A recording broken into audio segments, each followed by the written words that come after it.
All Creatures Great and Small, by James Herriot. Introduction. I want to tell you a story. Picture this: it's the middle of the night, deep in the English countryside, and a blizzard is raging.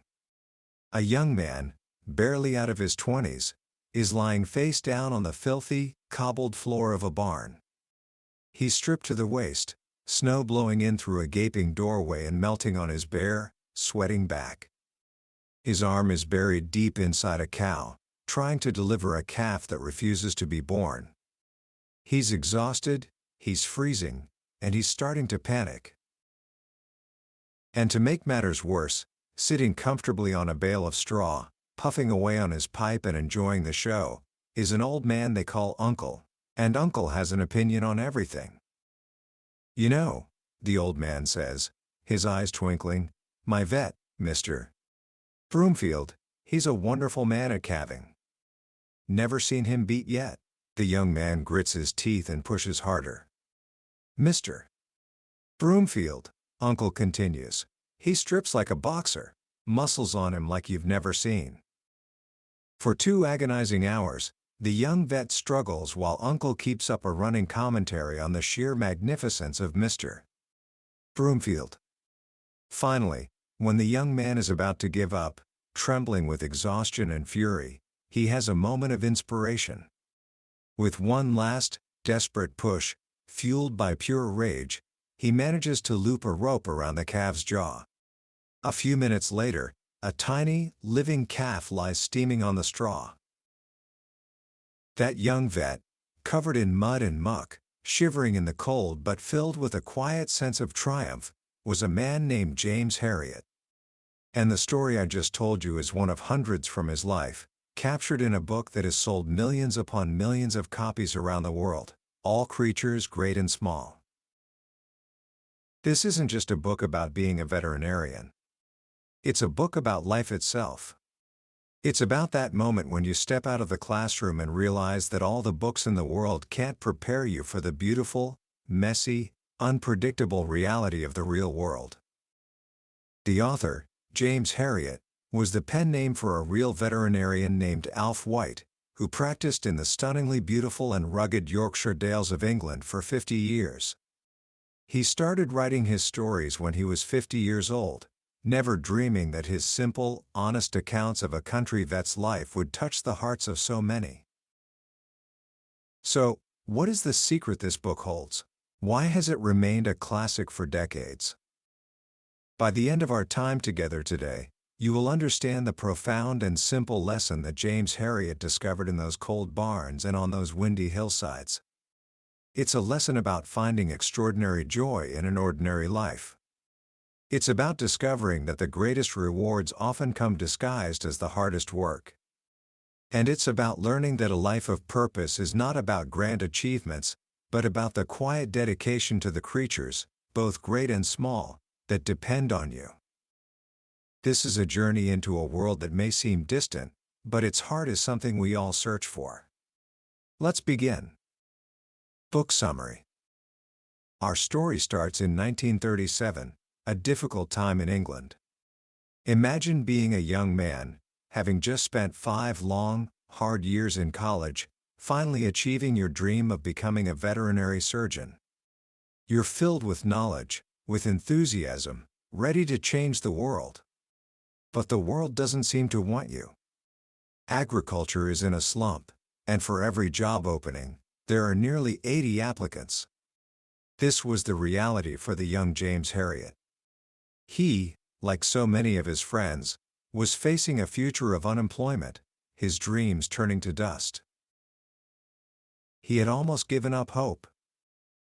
Then, a letter arrives. It's a lifeline, thrown from a place he's never even heard of, a little town called Derby, nestled deep in the Yorkshire Dales. A veterinarian named Siegfried Farnon would like to interview him for the position of assistant. It felt too good to be true. With his last few pounds, Herriot buys a bus ticket and puts on his best suit, determined to make a good impression. As the bus climbs higher and higher into the hills, he begins to see a landscape unlike anything he's ever known. The smoggy cities give way to rolling green fells, wide valleys, and miles upon miles of ancient stone walls that crisscross the countryside like a great gray web. It's beautiful, but his mind is filled with horror stories he'd heard from other young vets, tales of tyrannical bosses who worked their assistants into the ground for almost no pay. And what about this Siegfried Farnon? With a name like that, Herriot pictures a stout, jovial German vet. But then again, he could be a cold, domineering tyrant. He has no idea what to expect. When he arrives in Derby, the first thing that strikes him is the silence. It's a small, gray town, but it's surrounded by the immense, calming presence of the green hills. He feels the grime and stress of the city begin to fall away. He finds his destination, Skeldale House, a grand old Georgian building covered in untidy ivy. A brass plate on the railing reads S. Farnon, MRCVS. This is it. This is where his life as a vet will either begin or end before it even starts. He rings the bell, and the peace is shattered by a terrifying explosion of barking. A river of dogs? A huge greyhound, a cocker spaniel, a Scottie, a whippet, and a tiny terrier, hurls itself against the inside of the door, leaping and snarling. When the door is finally opened by a large, grim-faced housekeeper named Mrs. Hull, the ravenous pack is suddenly transformed into a crew of meek, tail-tucking servants. But there's a problem. Mrs. Hull has never heard of him. Mr. Farnon, she explains, never said anything about an assistant coming for an interview. In fact, Mr. Farnon isn't even home. He's gone to visit his mother. Left alone in a high-ceilinged sitting room, a feeling of dread washes over Herriot. Has he been the victim of a cruel joke? The room itself is a strange mix of grandeur and chaos. Hunting prints hang on the walls, books are piled everywhere, and on the mantelpiece is a pewter pint pot overflowing with cash and checks. The afternoon becomes a surreal parade of interruptions. The doorbell rings constantly. First, a farmer named Bert Sharp arrives with a message for Farnon about his cow, a message spoken in a dialect so thick Herriot can't understand a single word. "She's no but going on 3 cylinders, the man says, leaving Herriot completely baffled. Next comes a deaf Irishman named Mulligan, whose dog is vomiting bad. Herriot's attempts to conduct a professional diagnosis by shouting into the man's ear are a complete failure. Then, the bell rings again. This time, it's a stunningly beautiful, red-haired young woman named Diana Brompton. She announces in a loud, confident voice that she is here for tea with Mr. Farnon. Herriot is stunned. He stammers that Mr. Farnon is out, and the woman marches into the sitting room, treating him with icy disdain. The silence between them is thick with her disappointment. She had clearly come expecting to see the charming Mr. Farnon, and instead, she's stuck with this sweaty, rumpled young man in an old suit. After what feels like an eternity, Diana storms out, and Herriot collapses into the overgrown garden, utterly defeated. Has he spent his last few pounds to come all this way for nothing? He closes his eyes and drifts off, dreaming of the fat German vet he'd imagined, yelling at him for insulting his guest and eating his food. He's awoken by a voice. "Hello." He opens his eyes. A tall, thin man is leaning against the wall, a humorous smile on his long, strong-jawed face. He's wearing an old tweed jacket and flannel trousers. He holds out a hand. "Sorry you've had to wait," the man says, in the most English voice Herriot has ever heard. "I'm Siegfried Farnon." Siegfried Farnon is nothing like Herriot imagined. He's chaotic, forgetful, he'd completely forgotten about the interview. And yet, there's a fierce energy about him. He takes Herriot on a tour of the practice, which is housed in the long servants' quarters behind the main house. The first stop is the dispensary, and Siegfried's eyes glitter with excitement as he shows it off. In those days, before modern antibiotics, the dispensary was the vet's entire armory. The walls are lined with gleaming bottles full of mysterious potions with names like Sweet Spirits of Niter and Red Blister. Siegfried darts around, caressing the bottles, explaining their uses with infectious enthusiasm. He shows Herriot a trick, mixing iodine crystals with turpentine to create a dense cloud of purple smoke, which he claims is great for treating wounds in horses' feet. "You must admit it looks wonderful," he says with a bellow of laughter. Impresses the toughest client. Herriot feels a sense of belonging among these old medicines. He knows their secrets, their uses, their dosages. He doesn't realize it yet, but he is standing at the end of an era. Soon, all these old remedies will be swept away by the rush of new discoveries. Siegfried is a whirlwind of contradictions. He seems careless, yet he is passionate about veterinary medicine. He insists on doing things right, on moving the profession beyond the old castor oil and prussic acid doctrines. And his driving. It's an experience in itself. The car is a battered old Hillman with threadbare tires and a cracked windscreen. The passenger seat isn't even fixed to the floor. When Herriot first sits in it, he flies over backwards, his feet against the roof. Siegfried drives with a terrifying lack of attention, his eyes on the countryside, the cattle in the fields, anywhere but the road ahead. He takes Herriot out on a few calls. First, a lame horse. "Looks like pus in the foot to me," Herriot says, trying to sound professional. "I'll bet you're right," Siegfried replies. "Go on, I'll watch your technique." Under his new boss's watchful eye, Herriot struggles to pare away the rock-hard hoof, the massive horse leaning its full weight on his back. Just as he's about to collapse from the strain, he feels a spurt of pus. He's done it. Siegfried slaps him on the back. "Well done, Herriot. It just isn't funny when the horn is as hard as that." Later, in a small pub in a quiet village, Siegfried finally makes the offer. "Well, you can have this job if you want it. £4 a week and full board." £4 a week. In a time when experienced vets were offering to work for free, it was a fortune. Herriot tries to hide his triumph. "Thank you," he says. "I accept." He is in. His new life has begun. But the real test is yet to come. A few days later, Siegfried goes out, leaving Herriot in charge for the first time.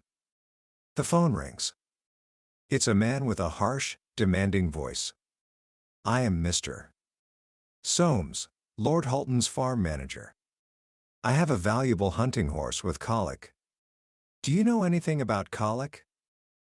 Herriot feels his hackles rise. This isn't going to be an easy first solo case. When he arrives, he's met by a thick-set man in breeches and shiny leggings who deliberately turns his back on him. This is Mr. Soames. He looks Herriot up and down with contempt, making it clear he thinks this young, inexperienced vet is a waste of time. Inside the stable, the scene is horrific.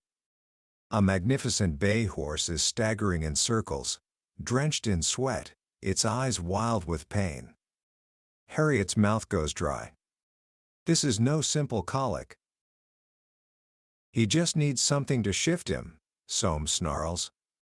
"He hasn't passed anything all day. Give him an injection of recounting. Mr. Farnon always does." But Herriot knows that if his diagnosis is correct, recounting would be the worst possible thing. After a quick examination, his worst fears are confirmed. "Everything points to one thing," he says, his heart pounding. "I'm convinced this horse has a torsion, a twisted bowel." "Twisted bowel? My foot," Soames yells. "Just do something." Herriot takes a deep breath. There's nothing anybody can do.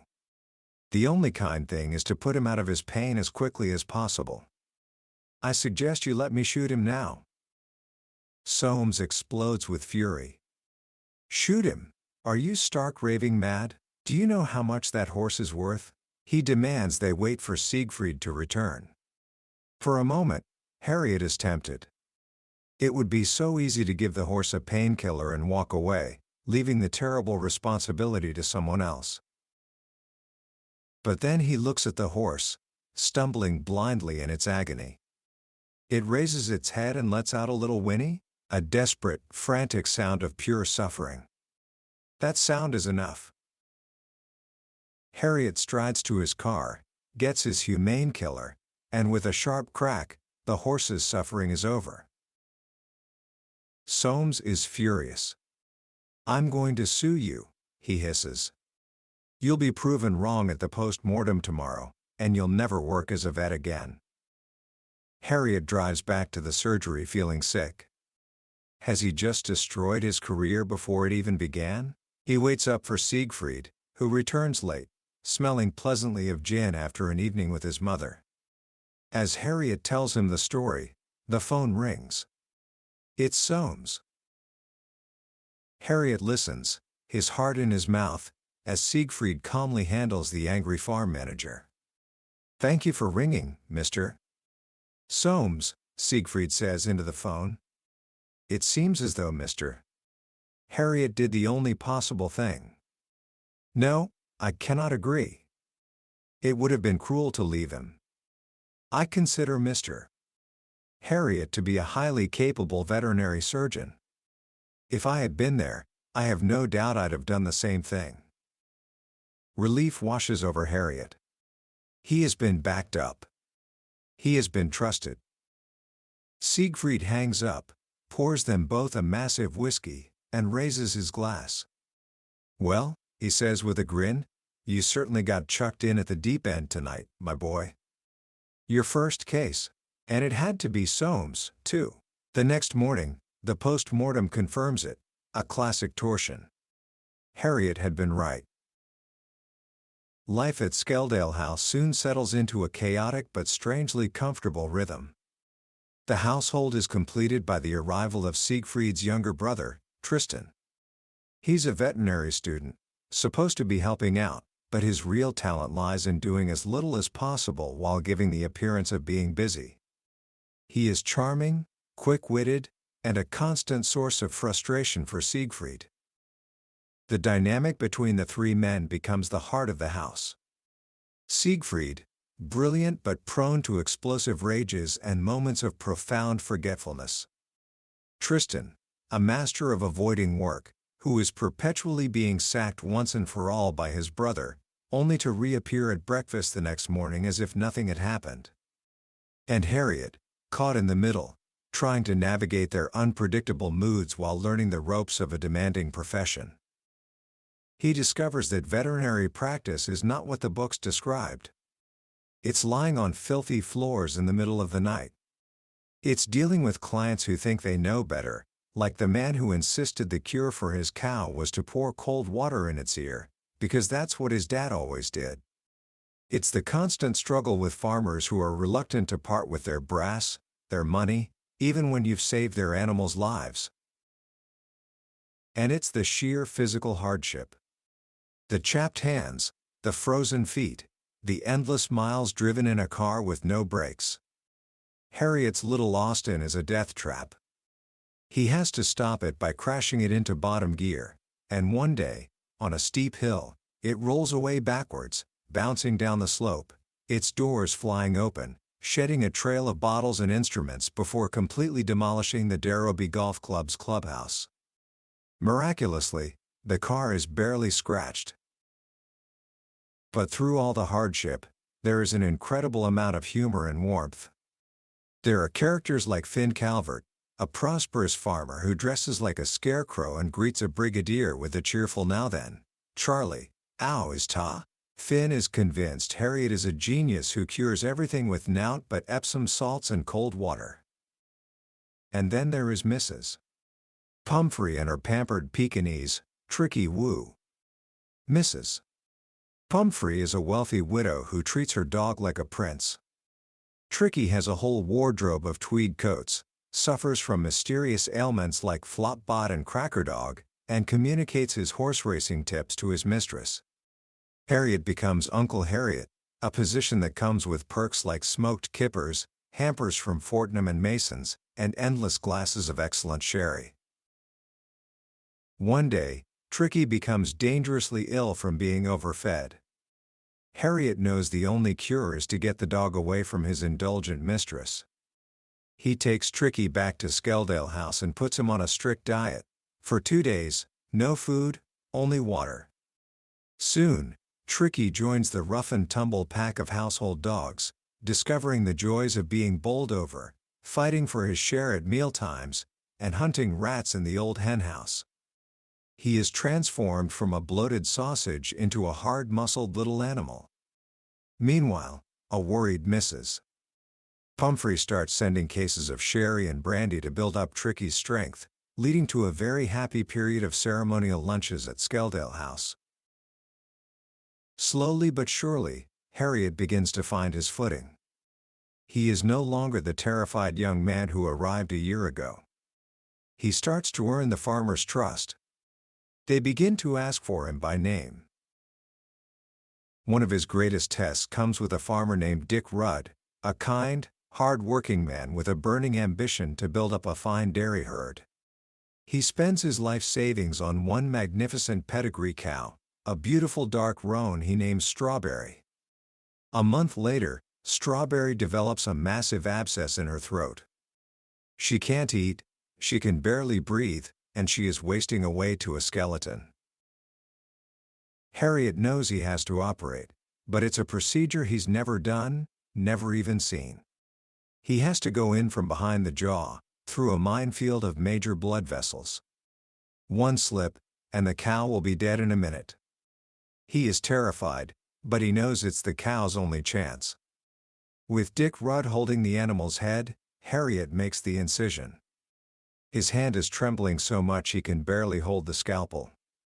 Instead, he pushes a pair of forceps deep into the wound, and with a surge of relief, he feels a gush of pus. He's done it. But the next day, the cow is even worse. She looks like she's about to die. Herriot is crushed by a sense of failure. He has let this good man down. But the day after that, when he returns, expecting to find the cow dead, Strawberry is standing at the hayrack, eating hungrily. She makes a complete recovery. It is a small miracle, a moment of pure, unadulterated triumph that solidifies his place in the Dales. And it's through his work that he finds something else.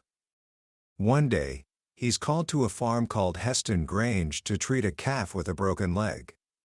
The person who shows him the way is the farmer's daughter, a dark-haired girl with kind, steady eyes named Helen Alderson. As they walk up the steep hillside to the barn where the calf is kept, he finds himself talking to her in a way he hasn't talked to anyone in a long time. He feels an instant connection, a sense of ease and rightness. His courtship of Helen is a comedy of errors. There's the disastrous first date at the magnificent Reniston Hotel, where he turns up in an ill-fitting, hired dinner jacket, with his feet clad in a pair of ancient patent leather dancing slippers with big silk bows, borrowed from Helen's father after his own shoes were soaked in a flood. The whole evening is a catalogue of mishaps.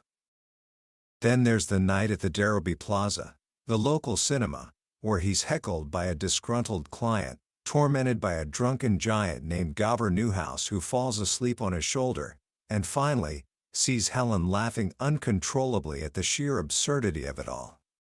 "Next time," she says, her eyes shining, "why don't we just go for a walk?" And they do.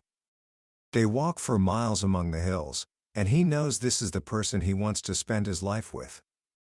One night, after a difficult calving with her father's pet Jersey cow, he finds the courage to ask for her hand. Mr. Alderson, who had always viewed him with suspicion, sits him down, pours them both a massive whiskey, and begins to talk about his late wife, and how much Helen reminds him of her. He never gives a direct answer, but Herriot knows he has his blessing. The story comes full circle not in a grand cathedral or on a sunny beach, but in the hills that have become his home. They decide to spend their honeymoon tuberculin testing a large herd of cattle at the very top of the dale. They stay at a little pub called the Wheatsheaf, and every morning, they drive out into the high country. On his first day of work as a married man, Herriot's new wife sits on a stone wall, her notebook on her knee, ready to write down the numbers as he calls them out. He looks at her, smiling in the sunshine, and then at the vast, green, swelling glory of the dales around them. He remembers driving into Darrowby for the first time, full of fear and uncertainty. He remembers the day Siegfried put a new brass plate on the railings of Skeldale House, next to his own. It reads, J. Herriot, MRCVS. He is a partner. He has a home. He has a wife. He has a life. And in that moment, surrounded by the sights and smells of the countryside, doing the hard, often messy work he has come to love, he understands that he is a privileged person. He has found his place in the world. Commentary. What a beautiful story. As you can probably tell, this is one of those books that stays with you. It's not a story about changing the world in a big, dramatic way. It's about finding your own small corner of it and making it better, one animal, one person, one act of kindness at a time. When James Herriot started his career, he, like many of us when we're young, had a grand vision. He dreamed of a modern, sterile animal hospital in a city, a world of science and predictable outcomes. But life, as it so often does, had other plans. It sent him to a place that was the complete opposite of his dream, the raw, unpredictable, and deeply traditional world of the Yorkshire Dales. And what he discovered there is the central lesson of this book, that the richest life is not the one we plan, but the one we find when we open ourselves up to the unexpected. He learned that all his textbook knowledge was only a starting point. The real learning came from the hands-on, often messy, experience of dealing with real animals and real people. He learned humility from cows that refused to get up when they should have, and he learned about the power of quiet dedication from farmers like Dick Rudd, who poured their entire lives into their stock. But I think the most powerful lesson in All Creatures Great and Small is about the nature of joy. Herriot's life was incredibly hard. He worked 7 days a week, often through the night, in freezing, filthy conditions. He was kicked, bitten, and covered in things you don't even want to imagine. And yet, what shines through every single page of this book is an incredible sense of joy. It's the joy of seeing a newborn foal take its first shaky steps. It's the humor in watching a pompous client get his comeuppance. It's the quiet satisfaction of a job well done, even if no one else notices. It's the deep, unspoken connection he felt with the land and the people who worked it. Herriot teaches us that joy isn't something you find by avoiding hardship. It's something you discover right in the middle of it. So, how can we bring a little of that Yorkshire wisdom into our own lives? Here are a few simple ideas. First, embrace the mess. Our modern world often pushes us towards perfection, towards clean, predictable outcomes. Herriot's story reminds us that life is inherently messy, and that's where the real growth and the best stories are found. The next time something doesn't go according to plan, instead of getting frustrated, ask yourself, what's the story here? What's the lesson? What's the humor? Second, find the value in service. Herriot's life was one of constant service to his community. He wasn't getting rich, and he certainly wasn't getting famous, but he was needed. And in being needed, he found his purpose. Think about who you can serve in your own life. It doesn't have to be grand. It can be as simple as helping a neighbor, volunteering for a cause you care about, or just being there for a friend. Finding where you are needed is one of the fastest paths to a meaningful life. And finally, learn to stand and stare. In one of the most beautiful passages in the book, Herriot pulls his car over on a high moor and just looks out over the vast landscape. He reflects on his life, his work, his place in the world. We live in a culture of constant motion, of always rushing to the next thing. But Herriot's story is a powerful reminder to build moments of quiet reflection into our days. To get out into nature, to switch off the noise, and to just be present. It's in those quiet moments that we often find the clarity we're looking for. We've journeyed through the hills and valleys of James Herriot's world today, and we've touched on some of the most memorable moments and lessons from all creatures great and small. But a summary is like looking at a photograph of a beautiful landscape. The real magic happens when you walk through it yourself. The heart of this book lies in the small details, the quiet observations, and the rich, humorous, and deeply human way Herriot tells his stories.